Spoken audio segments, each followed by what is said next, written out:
Oye, país, buenas noches, buenas noches. Oye, país, yo soy Rudy González, gracias por su compañía en esta hora. Vemos cómo van los acontecimientos en el curso de esta semana. El tema de Haití centrando la atención de República Dominicana, con todos estos desplantes de Haití, con todas las situaciones que nos genera, realmente que nos genera este conflicto bilateral. Y más que este conflicto bilateral, la incidencia que tiene en las relaciones entre los dos países, relaciones tradicionalmente difíciles, pero también, además de ser tradicionalmente difíciles, la situación del comercio en República Dominicana, la situación del futuro de Haití y cómo esto incide en República Dominicana. A propósito de este tema, en esta semana, en mi columna del Listín Diario, hablo de algún símil de lo que está pasando en Israel, lo que está pasando en Rusia, Israel con Hamas y Rusia con Ucrania, y lo que son los problemas que generan unos vecinos quisquillosos. Y por eso titulo mi columna de esta semana, Vecinos Hostiles. La comparto con ustedes a continuación.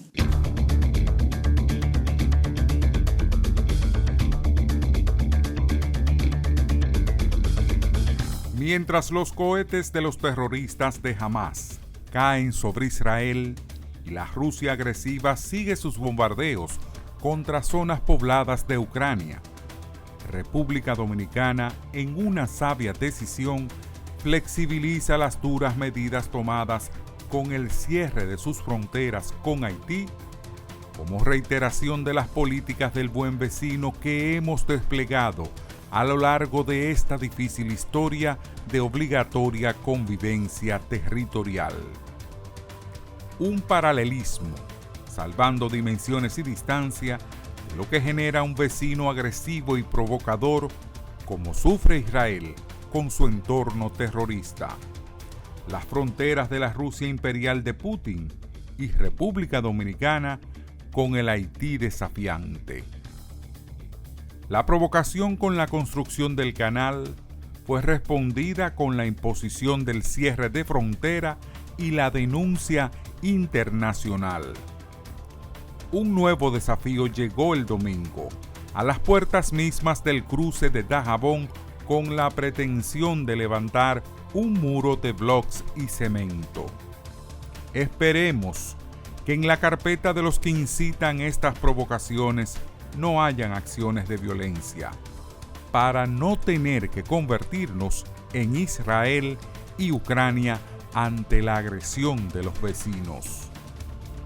Ante los ejemplos de otras dimensiones, veo correcta la decisión del gobierno dominicano de flexibilizar para el comercio de alimentos y medicinas las medidas tomadas, a fin de responder en el nivel de la presión sin flaquear a las élites haitianas que asusan a sus nacionales a buscar reacciones violentas para presentarse ante el mundo como víctimas del imperio de la isla. Los que aupan el caos en Haití quieren la guerra con República Dominicana. No debemos caer en esa trampa, sin dejar de ser firmes y coherentes con la seguridad y la soberanía nacional.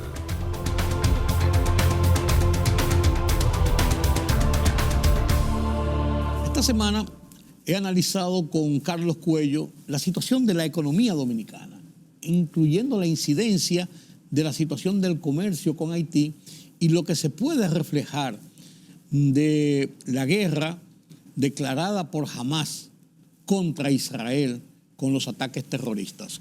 Converso con Carlos Cuello sobre este tema, lo comparto con ustedes. Tómate un cafecito por la mañana, descansa, mientras tus operaciones, tus transacciones bancarias van volando, así como usted lo oye, volando, con Banesco Online y Banesco Móvil y Dani, el asistente especial, ese asistente por WhatsApp, que además cuenta con 1.700 cajeros, 1.700 cajeros, señores, en más de 700 estafetas por todo el país. Banesco Online. Banesco Móvil. Sí, señor. Disfrute ese cafecito mientras sus transacciones se van realizando por Banesco Online.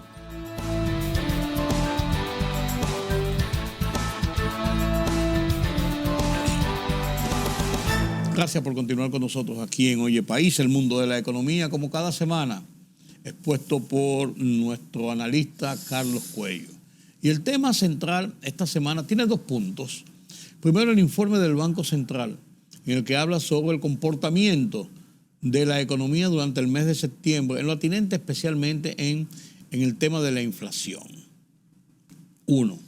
Pero también el punto es el anuncio ya más reciente de la flexibilización de el tráfico o la exportación o la venta del comercio entre República Dominicana y Haití en el marco de las medidas drásticas tomadas de cierre de frontera por el tema del canal. ¿Cómo eso va a influir inmediatamente en estas semanas, en estos meses, luego de mucha incertidumbre, hasta una parálisis que provocó en ciertos estamentos industriales, en especial del Cibao Central?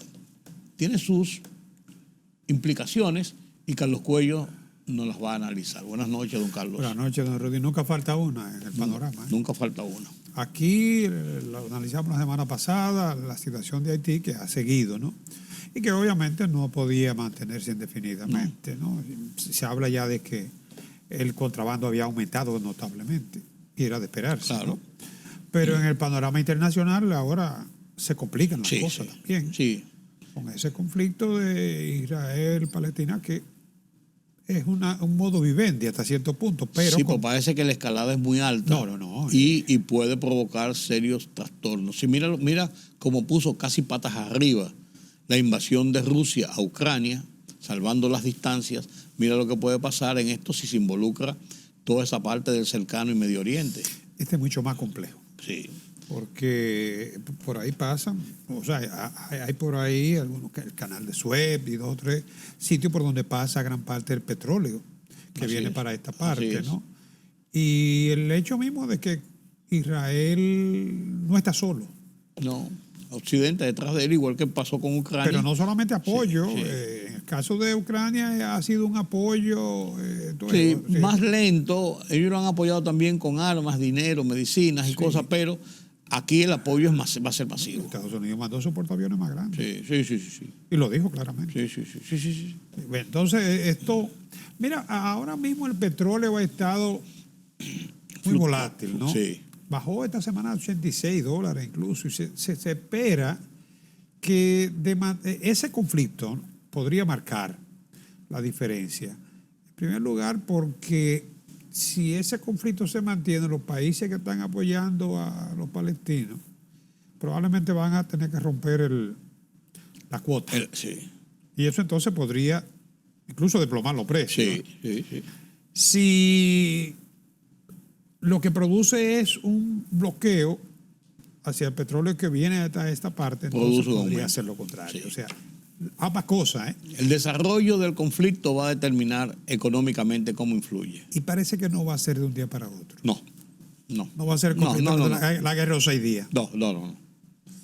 Va para largo y ojalá que no se involucren otros estados, Siria, Jordania, Egipto, de lo que circundan el Líbano, de lo que circundan Israel, porque las cosas se complicarían. Que no han dejado de estar metiendo la mano. Claro, pero digo, en una confrontación directa, Irán...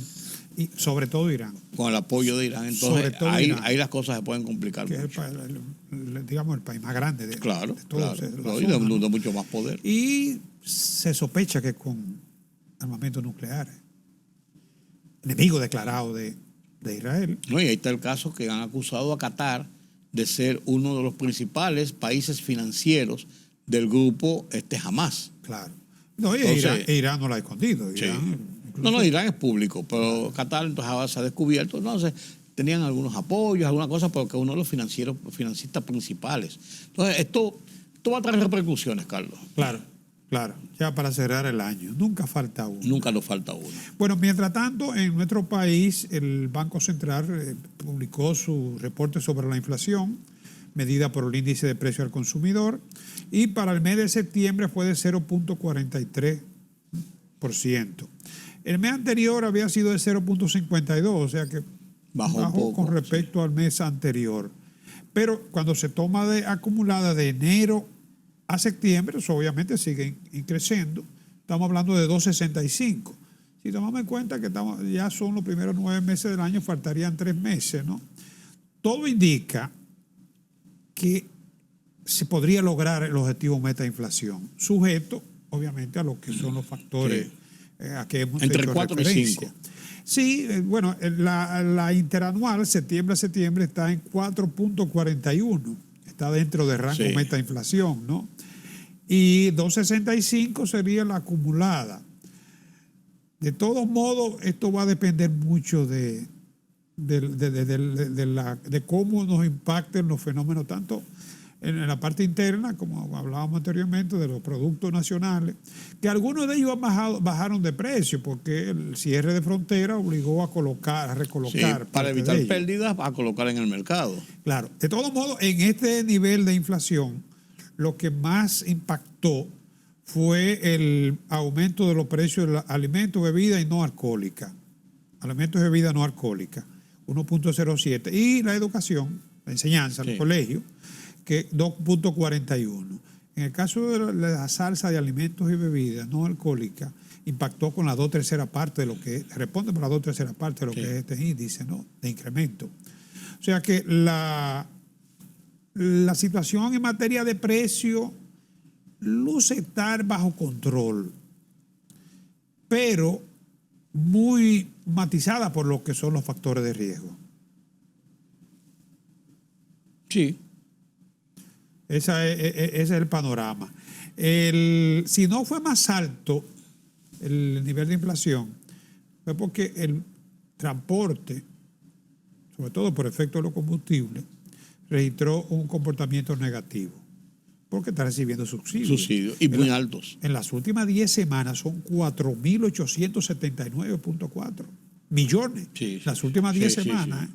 O sea, casi 500 millones mensuales, semanales. Semanales. Usted da casi 2.000 millones, 2.000 mensuales. O sea, vamos a esperar que en lo que resta de estos meses, la situación no se dispare. Creo que estaba hablando ahorita, que uno no sabe con los precios del petróleo cómo puede estar la variable, hacia arriba o hacia abajo. Es una incógnita. Claro. Dependiendo de los efectos de la guerra. Sí. Hasta ahora, repito, luce estar dentro del rango meta inflación, y eso es lo que le ha permitido al Banco Central flexibilizar, como tú comentabas anteriormente, su política monetaria, que ya se tiene más o menos idea de... Sí, la flexibilización de la política monetaria ha comenzado a tener sus frutos.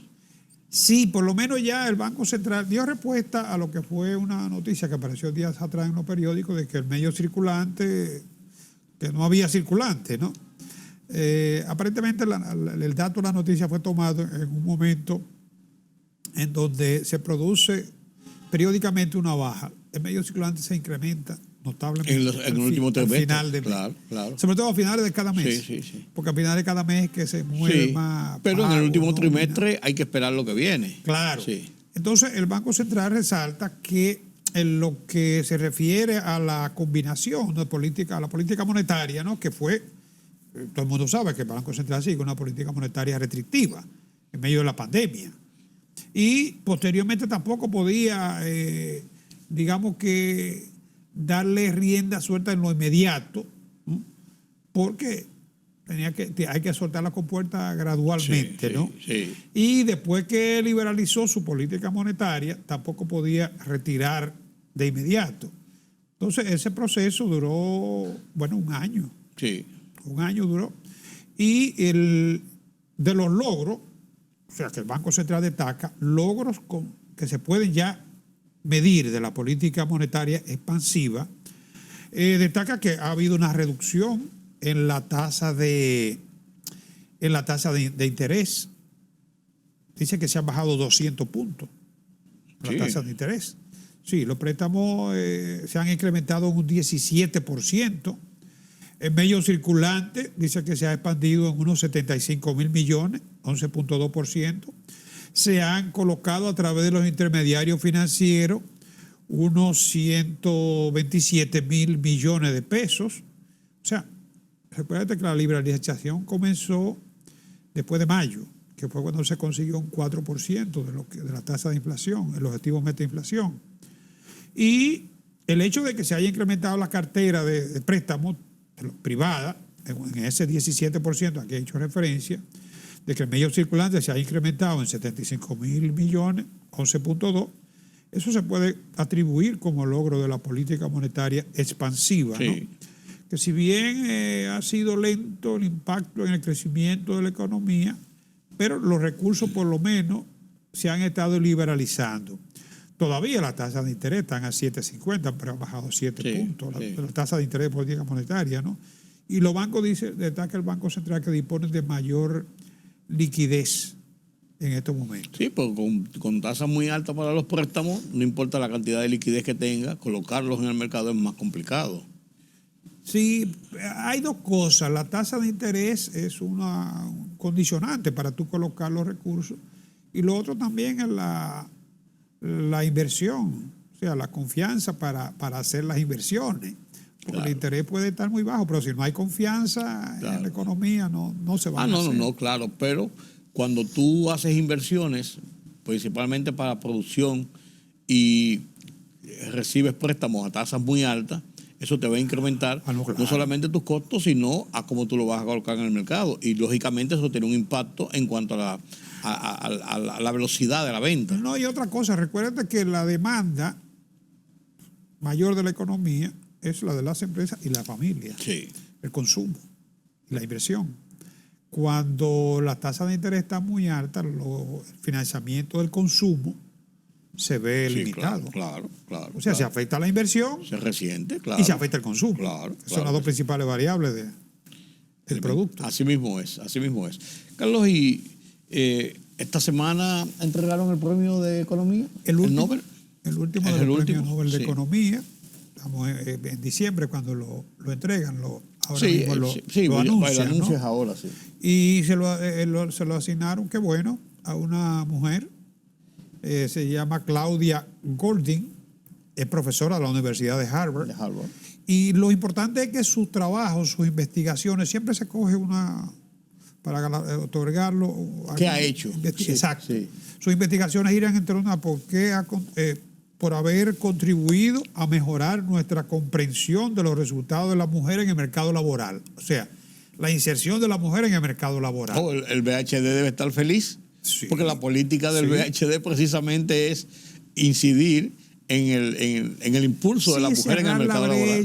O sea, y yo creo que eso es evidente, que se ha ido, digamos que cerrando más esa brecha, y la inserción de la mujer en el mercado laboral, yo creo que se ha ido logrando en la medida en que más que lucha, más que vociclería, se va dando la formación, la debida formación profesional a las mujeres. Así es. Yo creo que en la banca, por ejemplo, aquí las mujeres dominan. En la educación, en la enseñanza también. Yo creo que la mujer también. En muchas áreas profesionales está dominando mucho la mujer. Bueno, pues esta señora Claudia Goldin es profesora de Harvard, como te decía. Es la tercera mujer que gana este premio muy machista. Anteriormente a ella, solo 2 mujeres de 92. Porque a veces se lo dan a más de uno. A más de uno, sí. De 92, este premio es de los más jóvenes, 70 y tanto, creo. Creo que este y el otro, el de la Paz, creo que son los más jóvenes, ¿no? Pero eran Eleonore Ostrom, 2009, y una francesa que se llama Esther Duflo, en el 2019. O sea que eso, yo creo que nos reducía a todos. Que de una manera u otra venimos de una mujer, ¿no? Claro, y ponen una perspectiva más importante esa lucha del desarrollo de la mujer por insertarse en los centros de trabajo. Sí, yo creo que también le da a la mujer es un mensaje muy positivo, ¿no? Para romper barreras que todavía, son aunque duras, invisible son duras, o solapada, pero están ahí. Están ahí, son duras, no cabe la menor duda. Claro, y la verdad es que cada día hay menos razones, porque en términos de capacidad no hay razón para discriminar. No debía haberla. No, en términos de capacidad no la hay. E incluso en algunos casos se habla de valores que son más altos, son más virtuosos en las mujeres. Así es. Honestidad, más cautela, porque la mujer cuida mucho en lo que puede ser un escándalo. Aparecen mujeres involucradas. Por ejemplo, tuviste ahora el caso de una cooperativa, Sí. caso lamentable, Sí. y que yo creo que debe llamar a reflexión. Claro, hay varias mujeres, sí. Sí, desgraciadamente. Sí. A lo mejor usada en algunos casos prestanombres, lo que sea. Pero tú y yo hemos comentado aquí la situación de ese sector, Sí. que ya representa el 10% del sector financiero. Son más de 60, creo que hay. Sí. Y no hay una supervisión adecuada. Definitivamente lo demuestra. Con la excepción de un grupo que se ha nucleado, se ha organizado en torno a lo que le llaman AIRAC, que tiene una autorregulación. Autorregulación. Creo que esa misma había estado. Sí. Y la habían afuereado. Bueno. Pero estamos hablando de más de 2.000 millones de pesos. Sí. Y en operaciones que, óyeme, uno no se imagina. Sí, lo que se ha Una dicho. cooperativa con deja apartamentos de lujo, con yates, con helicópteros, Sí. aviones, villas. No, deja no. uno con la boca abierta. Pero lo peor es, como te digo, no actuar. Ah, no, claro. Porque yo no creo que eso no afecte a las demás. Claro, Hay claro. muchas que están afecta muy bien el administradas, que se afecta sabe. el sistema, claro. Días atrás fueron 2, eran pequeñas, pero dos fueron Claro. adquiridas. La imagen del sistema se afecta. Quiérase o no, Carlos. Y definitivamente no hay los suficientes recursos para la supervisión por parte de IDECO. No. No lo hay. No, definitivamente. Y si el Fondo Monetario en sus últimos informes de evaluación de la economía dominicana ha hecho alcance sobre ese aspecto específicamente, ¿no? Yo creo que estamos a tiempo de actuar. Sí, sí, sí. Yo creo que las regulaciones que se han ido estableciendo en los últimos años permiten tener puntos de referencia como para establecer un sistema de mayores controles. Hay que destacar que en este caso serían las cooperativas de ahorros y De créditos ahorros, sí. abiertas. Sí, sí, sí. Porque hay algunas que no comprometen lo que puede ser los depositantes. Tú vas a abrir una cuenta, por ejemplo, la cooperativa de la asociación médica, no te la van a abrir porque tú no eres médico. Claro.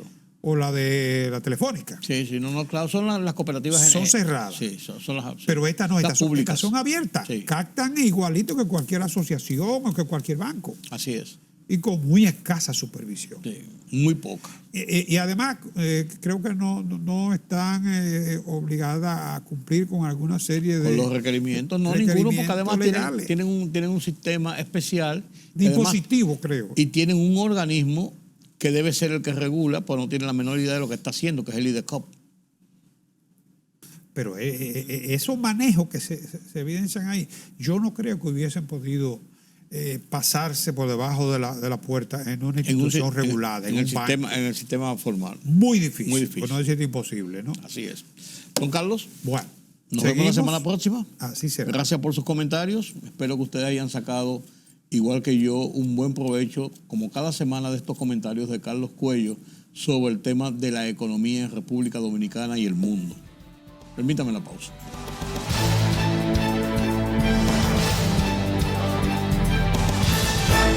La libertad solo reside en los estados en los que el pueblo tiene el poder absoluto. Por el respeto a los valores democráticos y la dignidad del pueblo dominicano, El Rumbo de la Tarde, plural, objetivo, comprometido siempre con la verdad. Con Georgie Rodríguez, Rudy González y Ramón Colombo. Los poderosos ya están en el aire.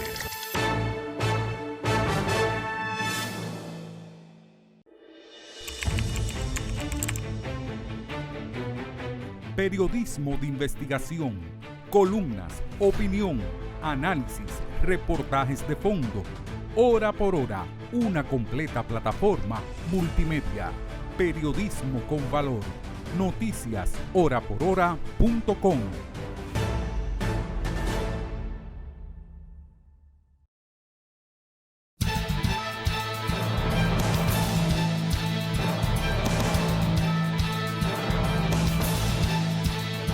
El intento de República Dominicana por abrir parcialmente el mercado binacional y crear un corredor comercial en esta parte de la frontera no ha sido posible. Esto así porque Haití mantiene su negativa de reabrir un cruce fronterizo comercial clave, dejando parte del comercio paralizado y prolongando una crisis diplomática generada por la construcción de un canal en suelo haitiano. Los comerciantes se presentaron como estaba previsto al mercado binacional en Dajabón, el de mayor actividad comercial en la frontera, pero Haití no abrió el portón que comunique esta provincia con Juana Méndez, imposibilitando la entrada a territorio dominicano de sus ciudadanos. El canciller dominicano Roberto Álvarez señaló ante la Organización de Estados Americanos OEA que ve con buenos ojos que Haití haya aceptado entrar a un diálogo mediado por el secretario general de la OEA, Luis Almagro, y aseguró que su gobierno tiene también intención de negociar. Nuestras acciones muestran la disposición dominicana al diálogo y al uso de las vías diplomáticas, agregó Álvarez, quien además defendió las restricciones fronterizas impuestas por su país el pasado mes de septiembre, en represalia por la construcción de un canal que busca desviar el agua del río fronterizo Masacre a territorio haitiano. La mano de obra extranjera tiene los días contados en República Dominicana. Así lo advirtió el presidente Luis Abinader al anunciar que el gobierno implementará un programa que buscará reducir la contratación de mano de obra extranjeras, especialmente en el sector de la construcción y agrícola, donde son empleados cientos de miles de haitianos. En ese sentido, el primer mandatario adelantó que ya se están entregando fondos al Banco de Desarrollo y Exportaciones Bandex para financiar la mecanización en diversos campos de la construcción, un sector que mueve el 15% del Producto Interno Bruto, PIB, de República Dominicana.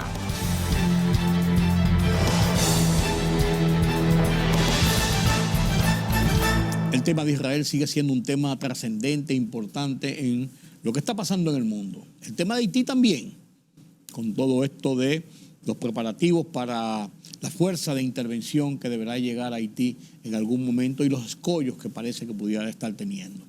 Con estos y otros temas, Pedro Vargas nos presenta las internacionales desde la redacción central de Oye País.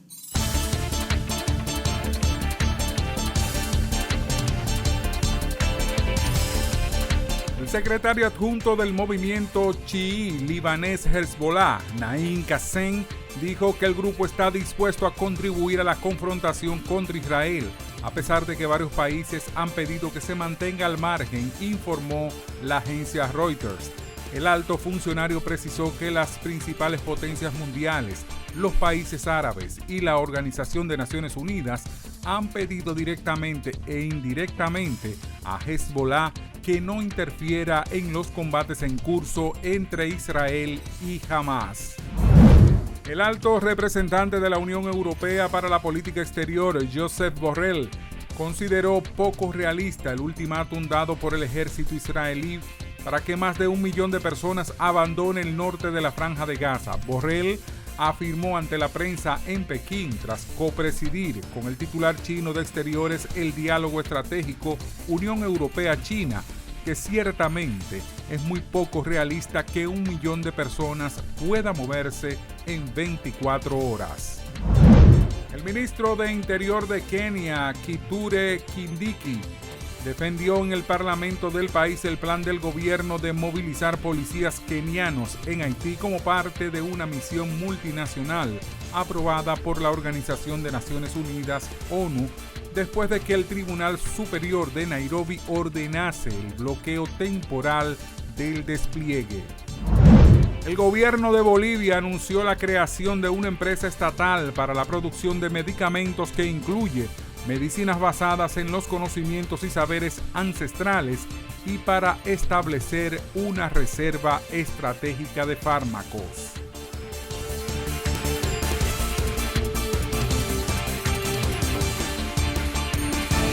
La libertad libertad solo reside en los estados en los que el pueblo tiene el poder absoluto. Por el respeto a los valores democráticos y la dignidad del pueblo dominicano, el rumbo de la tarde. Plural, objetivo, comprometido siempre con la verdad. Con Georgie Rodríguez, Rudy González y Ramón Colombo. Los poderosos ya están en el aire.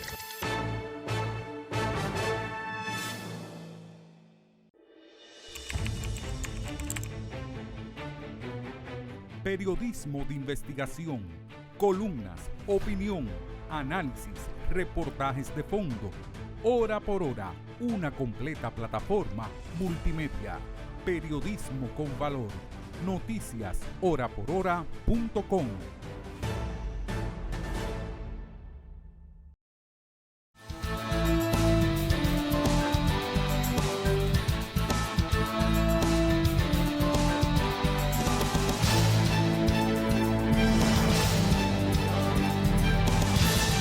La Voz de los Estados Unidos de América, en su foro interamericano esta semana, analiza un tema de vital trascendencia en lo que incluye a República Dominicana. Y es la evaluación, el informe del Banco Mundial, que habla de el escaso crecimiento que se prevé en las economías de América Latina, de gran parte del mundo, pero de América Latina específicamente. ¿Por qué se está produciendo este bajo crecimiento para este año y la visión de próximo sobre la economía de estos países? Lo comparto con ustedes en la presentación que nos hace Gonzalo Abarca de La Voz de los Estados Unidos de América en el foro interamericano en esta semana. Con este reportaje y esta discusión, este debate, concluyo la emisión de hoy. Gracias por su compañía. Lo dejo con este debate sobre la economía en América Latina, su crecimiento y lo que predice que podría pasar el Banco Mundial. Buenas noches. Pese a que América Latina y el Caribe enfrentó con relativo éxito las crisis económicas de la pospandemia, según un nuevo informe del Banco Mundial, el crecimiento de la región continúa siendo insuficiente para reducir la pobreza y crear empleos en medio de restricciones fiscales que limitan las inversiones necesarias para estimular el crecimiento eficientemente. ¿Cómo se comportará la región en 2024? ¿Qué impacto tendrá en su bolsillo? ¿Y qué acecho tendría la inflación en América Latina y el Caribe? Para responder a estas y otras preguntas me acompaña el doctor William Maloney. Él es economista jefe para América Latina y el Caribe del Banco Mundial, y Jorge Rojas, analista geopolítico. Bienvenidos ambos. William, empiezo contigo. ¿Cuáles son las predicciones económicas, del PIB regional para el 2023, 2024, 2025? Gracias por la invitación, Gonzalo. Estamos prognosticando 2% crecimiento por este año, 2,3% por el año que viene y 2,6% por 2025. Esto nos deja más o menos 11% por encima de antes de la pandemia. Ok. Ahora, ¿son suficientes esas tasas para reducir la pobreza, William? El problema es que estamos creciendo más o menos 2%. La población crece más o menos ligeramente por debajo de 1%. Entonces, eso implica que los ingresos per cápita crecen más o menos 1% por año, que implica que demora muchas décadas, mejor dicho, para eliminar la pobreza. Claro. Ahora, Jorge, según estas proyecciones, ¿cuál sería el efecto en los bolsillos de los latinoamericanos? ¿Cómo podría afectarlos? Bienvenido. Bueno, muchas gracias, Gonzalo. Gracias por hablar con usted, doctor Maloney. Pues sin duda va a tener un impacto que es un impacto que ya ha venido con un avance progresivo desde antes de la pandemia, se encrudece con la pandemia y todavía con esta lenta recuperación del tema económico, de la capacidad de generación de empleos y de la elevación del ingreso per cápita, pues sí va a tener un impacto considerable, particularmente en la canasta básica, lo que es el alimento básico del día a día del latinoamericano. Y esto también va implicado con carencias de suficiencia alimentaria en las políticas públicas básicamente de esta parte del continente. Ya. Ahora, William, el informe destaca que hay un bajo nivel de inversión de capital y de productividad en América Latina. O sea, ¿por qué? ¿A qué se debe? ¿Qué descubrieron? Es exactamente el problema, que mientras estamos creciendo 11% desde antes de la pandemia, el resto del mundo está en 40% más o menos. Entonces, y eso se debe parcialmente a una falta de inversión en capital y otro en falta de mejoras en productividad, lo que se debe a falta de innovación. Mirando más profundamente, tenemos problemas en infraestructura.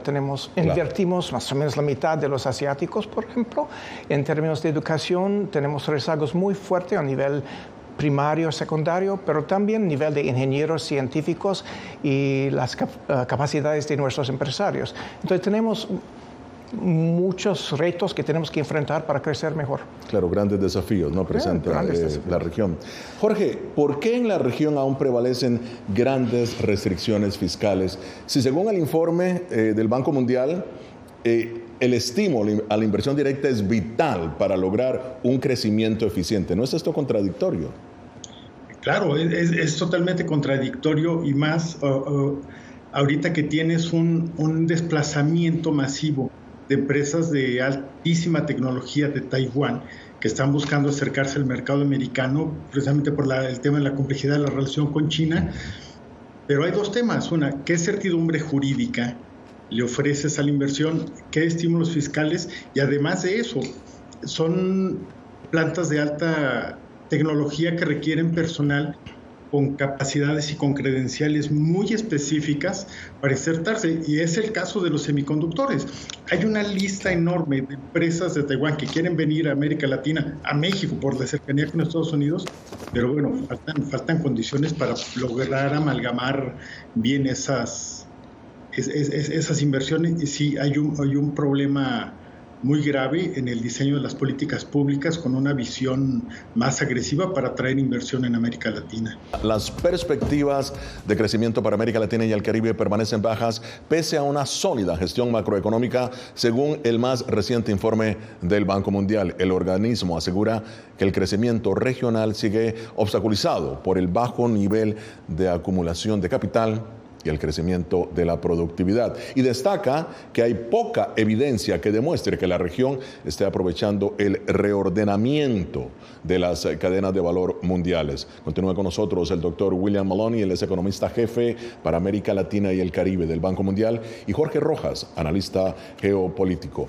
Jorge, el informe, fíjate qué interesante, el informe hace referencia a que a pesar del hecho de que los salarios ahora son competitivos en relación a China y otros destinos, existen otros factores en América Latina y el Caribe, como impuestos, costo de capital, bajo nivel educativo y de mano de obra, malas políticas de infraestructura e inestabilidad social que reducen el atractivo de la región como destino del nearshoring, que estábamos hablando, por cierto.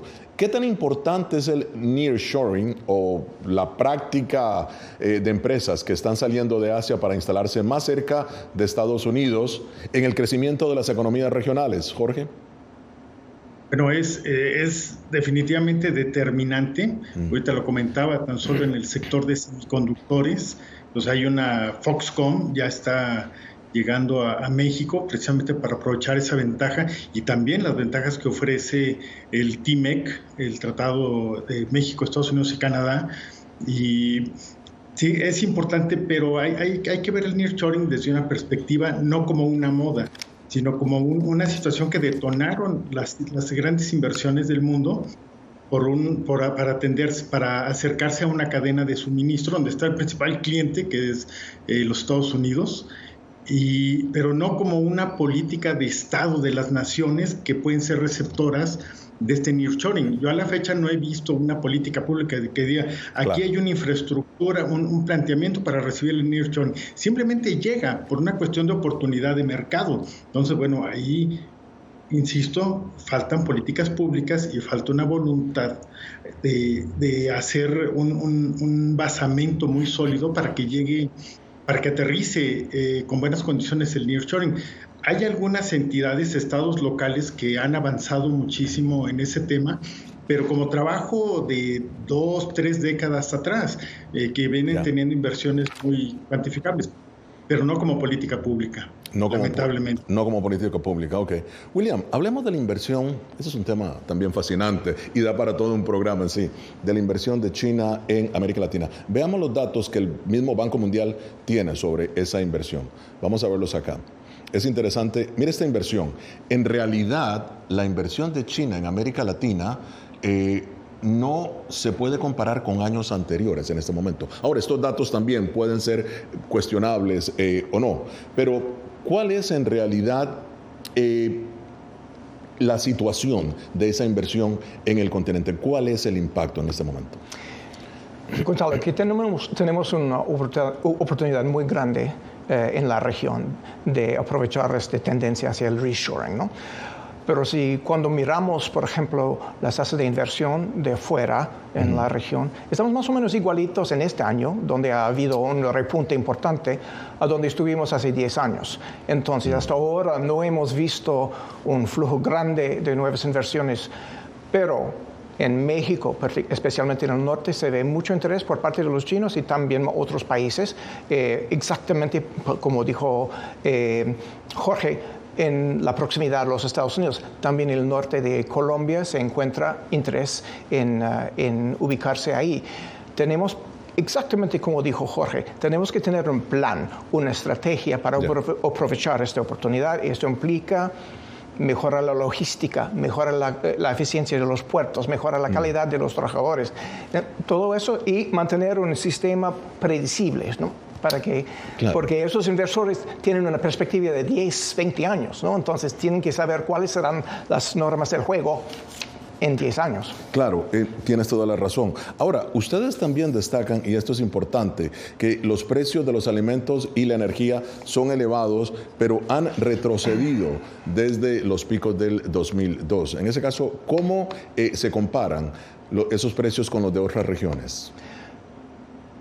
Las comparaciones entre regiones no son confiables hasta ahora. Yo diría que probablemente que dado que somos exportadores netos de ambos combustibles y alimentaciones, probablemente nos pegó menos duro que, digamos, Europa del Este. Esto dicho, dos cosas. Hay mucha heterogeneidad a través de la región. Al Caribe le pegó muy duro porque son importadores netos de ambos combustibles y alimentos. También tenemos que ser muy vigilantes de qué está pasando con los presupuestos de las familias más vulnerables, porque es ahí donde se encuentran los impactos más difíciles. Ya. Ahora, Jorge, ¿cómo han impactado los precios del petróleo? Ahora vamos a hablar de un tema que tú has tratado a profundidad, los precios del petróleo en las economías regionales. Como lo comenta el doctor Maloney, pues principalmente para los que tienen una alta dependencia del petróleo y de otros derivados, pues sí les ha impactado de manera considerable. Y, por ejemplo, en el caso de México, pues ha tenido que mantener unas políticas de subsidios a los costos de los combustibles para poder amortiguar un poco ese alto impacto. Sí tiene un costo muy alto para el producto final, porque finalmente es el combustible para mover todas las cadenas logísticas y tiene un impacto considerable en el precio final del consumidor y obviamente el bolsillo de las familias, en particular las familias más vulnerables. Pero no solo las vulnerables, en general tú lo puedes notar. Conectividad digital. William, ¿qué impacto tiene la conectividad digital con el crecimiento económico de un país? ¿Continúan estas brechas presentándonos? ¿Qué dice el informe? Pues para empezar, tenemos que decir que hay muchas posibilidades que nos da la conectividad digital para la región en términos de crecimiento. Por ejemplo, lo hace mucho más fácil la comunicación de nuevas tecnologías de afuera, obviamente, por el Internet, lo que sea, como todos sabemos.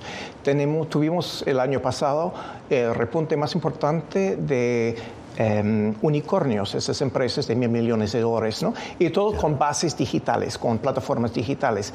En el sector agro lo hace mucho más fácil, por ejemplo, alcanzar a los agricultores con nuevas tecnologías, con diagnósticos de lo que está pasando con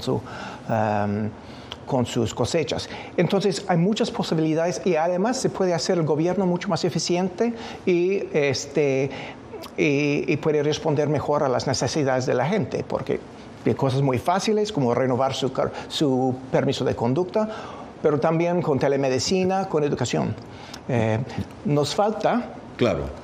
Tenemos mucha conectividad, pero nos falta como 38% de la población que hasta ahora no está inscrito en ningún programa para que se utilice. De América Latina y el Caribe. Sí, ya. De toda la región. Y esto es parcialmente una cuestión de costo, porque somos el segundo más costoso en la región más costosa. ¿En el mundo? Sí, África es más costoso, pero estamos 20% por encima de Asia del Este, quizás 30% por encima de Surasia. Pero también hay una cuestión de socialización de la tecnología, especialmente en las zonas rurales o en los pueblos más vulnerables. Claro. La gente no tiene los antecedentes para aprovechar las oportunidades. Ya, ahora, ¿continúa dándose la brecha entre la cobertura en las áreas rurales y las áreas urbanas? Sí. Hay una brecha considerable. Sí, hay una brecha considerable en casi todos los países. Y es problemático. Tenemos que enfocar precisamente en el hecho de que los beneficios que pueden surgir de la adopción de esas tecnologías, tenemos que asegurar que alcancen a todos. Por ejemplo, durante la pandemia, la tecnología digital permitió que muchos alumnos seguían con sus estudios desde lejos, ¿no? Pero si tú eres una familia que no tenía ni conectividad ni tableta, estás intentando hacer sus tareas en el flip phone, eso no es factible, ¿no? Entonces, como región perdimos más o menos 1 año y medio de instrucción. Y eso implica un costo de como 10% en los ingresos a través de la vida de esos alumnos, pero no son distribuidos igual a través de toda la sociedad. Ellos con conectividad no perdieron mucho, sin conectividad perdieron mucho. Claro, la pandemia llegó a demostrar o a mostrar esta gran brecha que existía. Entonces tenemos que ser muy pendientes de quién beneficia y que aseguremos que todo se beneficia. Y hay una relación directa, obviamente, entre conectividad digital y desarrollo del país. Yo sí creo. Las nuevas tecnologías son a menudo basadas precisamente en esas plataformas digitales y la conectividad. Ya, muy bien. Ahora, Jorge, para ti la pregunta sería, ¿cuál, en el informe más bien, también se hace referencia a que los puestos de trabajo se recuperaron, pero no, y esto es interesante, aquí también yo creo que William puede intervenir, los puestos de trabajo se recuperaron, no así los salarios ni los ingresos de los hogares. O sea, ¿cómo entender esa recuperación laboral? Bueno, es bastante compleja. Ha costado mucho trabajo, yo creo que a todos los países ir recuperando esa capacidad de generación de empleo.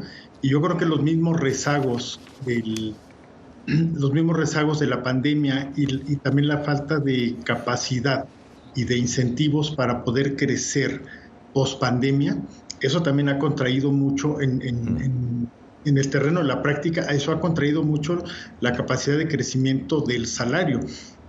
Lo pones con la simetría del crecimiento de la inflación, la alza de precios, la baja del poder adquisitivo del salario, pues bueno, se convierte en un tema muy complejo, porque no nada más es generar empleo, sino cómo lo haces más competitivo y que genere más riqueza y también que genere más condiciones para poder elevar las condiciones del salario. Aquí quiero retomar un tema que mencionaba el doctor Maloney, sobre el tema de la instrucción. Si seguimos invirtiendo en tecnología está bien, pero también hay que acompañarlo de instrucción. Tan solo en América Latina el 26.30% de las gentes son los únicos que tienen acceso a Internet, pero ¿qué calidad de uso le dan a ese Internet? Y yo creo que ahí hay una enorme área de oportunidad para ser altamente productivos las empresas y obviamente pues, los empleos, ¿no? Claro. Ahora, William, ¿no es contradictorio el informe donde dice que los puestos de trabajo se recuperó, ¿no? Sin embargo, no los salarios o los ingresos. Sí, lo que pasó es que los salarios en términos reales, en poder adquisitivo. Exacto, se mantuvieron más o menos planos mientras la economía iba absorbiendo más y más trabajadores. Pero claro, es exactamente porque estamos recuperando lo que perdimos, ¿no? Entonces, ahora es precisamente porque tenemos que tener tasas de crecimiento de 5 o 6% para realmente aumentar los salarios. Claro. Ahora, en este pronóstico también se habla de que la inflación general y subyacente, dicen ustedes, está disminuyendo. La pregunta es, ¿hay luz al final del túnel entonces? Estamos haciendo progreso y tenemos que ser muy positivos que la región hizo muy bien en su manejo del tema. Empezamos muy temprano como región en tomar las medidas necesarias para combatir la inflación. Brasil empezó un año entero antes de la Fed estadounidense, Chile como 9 meses antes, México alrededor ahí. Entonces, esos países ya están viendo que la inflación va bajando. Ya como región estamos en 4,4, mientras el OCDE está en 6,4, algo así. Entonces estamos haciendo mucho mejor que el resto de los países avanzados. Con la excepción, tenemos que sacar Argentina y Venezuela, pero sacando a ellos, estamos haciendo mucho mejor. Y esto es un crédito, es un mérito de los bancos centrales de la región. Muy bien, o sea, hay buenas noticias también para la región. Hay que celebrarlo. Hay que celebrar a lo grande, muy Exacto. bien. Jorge, según el informe también, el empleo informal disminuyó o permaneció estable. ¿Qué representa el empleo informal en América Latina y el Caribe? ¿Cuáles son las causas de que no pueda ser absorbido por el sector privado para enfrentar esta desigualdad? Primero, es un tema de volumen y es un tema de perfil de empleo. La gente, y aprovechan, aquí la gente se aprovecha muy bien el tema de las tecnologías para hacer compras en Asia a muy bajo costo y hacer reventa en América Latina a un costo que les permite una utilidad bastante atractiva. Mucha de esa gente está fuera del régimen regulatorio tributario. Entonces, bueno, también ahí es una tributación, unos impuestos que se están perdiendo y también se está perdiendo la capacidad de acercamiento con ellos. Yo creo que es un tema de falta de capacidad y de instrumentos para poderlos vincular o poderlos aglutinar en pequeños clústeres de empleo informal y ir gradualmente dando ese paso a la formalidad. Jorge, empiezo contigo. Tus conclusiones sobre este panorama económico en América Latina y el Caribe. Adelante. Bueno, hacer un planteamiento rapidísimo para poder tomar ventaja de todas estas oportunidades del nearshoring en el corto y mediano plazo que esto implica. Hacer una inversión ampliada en el tema de tecnologías de la información y acceso a Internet, pero acompañados de unos programas muy bien definidos de contenido orientado a la productividad y a la competitividad. Y apostar nuevamente, como se ha hecho en el pasado en América Latina, a políticas públicas extremadamente agresivas en materia de inversión, porque si no lo hacemos vamos a dejar de perder oportunidades que hoy son valiosas. Esas serían mis conclusiones. Muy bien. William, tu análisis.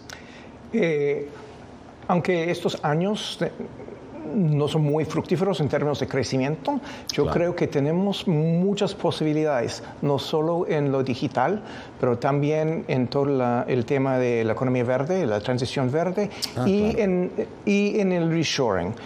Pero como dijo Jorge, tenemos que tener estrategias claras y de largo plazo. No puede ser, no podemos cambiando la cosa día de día. Entonces tenemos que tener estrategias claras donde queremos ir como regiones, como países, y también tenemos que enfrentar esas carencias que tenemos en capital humano, en infraestructura, en inestabilidad en las reglas del juego, y con eso yo creo que tenemos chances mucho mejores en el futuro. Muchísimas gracias al doctor William Maloney y también a Jorge Rojas. Llegamos hacia el final de esta edición de Foro de la Voz de América. Nos vemos la próxima semana desde Washington. Les habló Gonzalo Barco. Hasta luego.